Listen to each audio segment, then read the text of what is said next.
Their parents send them out because it's safer to sleep here than in their own homes. Why? Because death comes at night in the villages. One man's battle against the unspeakable horrors of civil war in East Africa plays out on the big screen in Machine Gun Preacher, and the film had its LA premiere in Beverly Hills Wednesday night.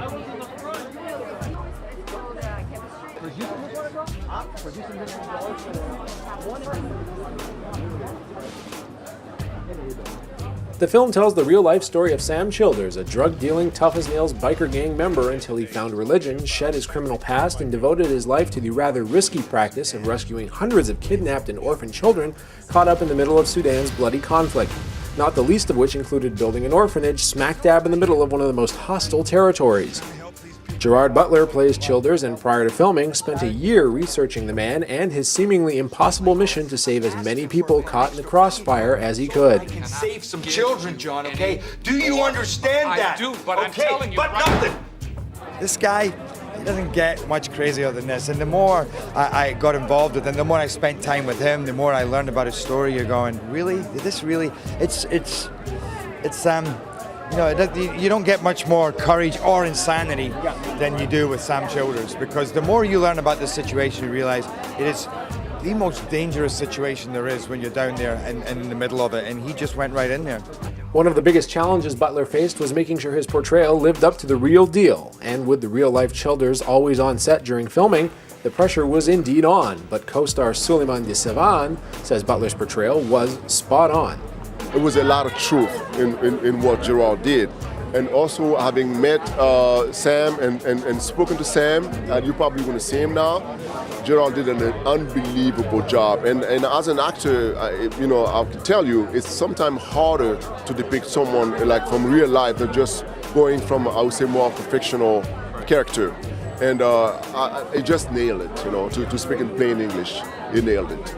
You know, we always say, when people have a good life story, who they'd want to have play them in the movie. Did you always think it was going to be Gerard Butler?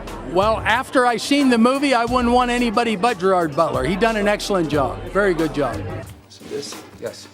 This girl watched her family being killed, and then they set her on fire. But Childers is quick to point out what's featured in the film is just the tip of the iceberg. The actual problem we couldn't put on the big screen. The problem is not just this one little rebel group, Joseph Kony. The big problem is the president of Northern Sudan. This man has caused a genocide in Darfur, a genocide in South Sudan. They're still fighting in South Sudan, Abyei, Nuba Mountains, Blue Nile. There's still a lot of fighting going on.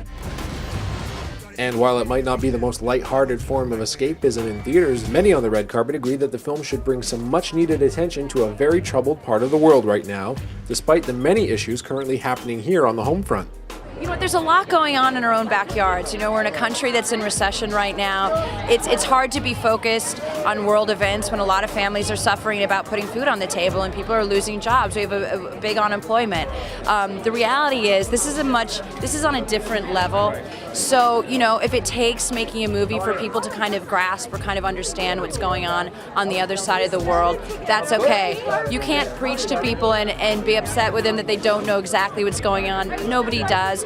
But we can hopefully enlighten them a little bit. Some of the stuff that he sees over there, I mean, we could never imagine anything like that. You know, kids being nailed to trees. He's told me stories about kids just like being nailed to a tree and horrible things, and that we could never imagine. And you're right, we don't have as big of problems over there. And when I read this, it was just like such an eye-opener, because as like a kid looking at other kids, it's heartbreaking, and it just really makes you think like, oh my God, that could be me.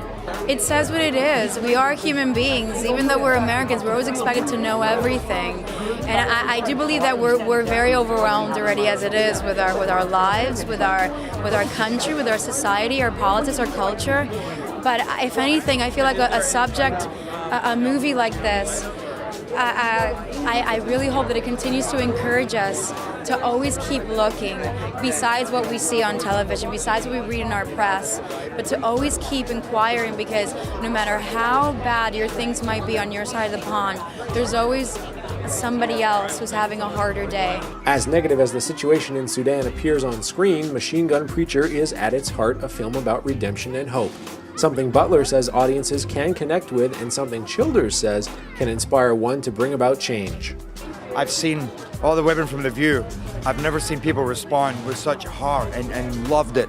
I've seen people from all walks of life respond. You know, Piers Morgan, guys that just love this movie. It's easy to take. It's the truth, and there's some stuff in there that's pretty powerful, but it's also inspiring and it's funny and it's adventurous. I mean, all of that. It's an incredible story.